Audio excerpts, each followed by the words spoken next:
Maswerteng umaga po mga ka-STL. Narito na po ang resulta ng STL Bulacan. Para sa araw na to, first draw November 14, 2025. Araw ng Biyernes. Naway ang mga natayaan niyo pong mga numero kanina ay manalo nawa ngayong umagang ito, 11 AM. Kaya't kunin niyo na po ang inyong mga ticket. Narito na po ang resulta.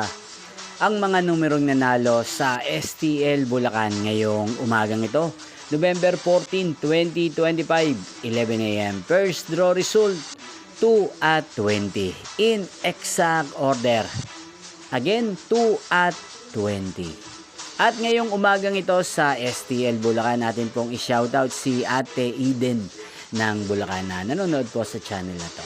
Shoutout po sa inyo, Ate Eden. Sana po ay nasa maayos kayong kalagayan. At sa lahat po ng mga taga Bulacan, shoutout po sa inyo. Inyo pong napanood ang resulta ng STL Bulacan.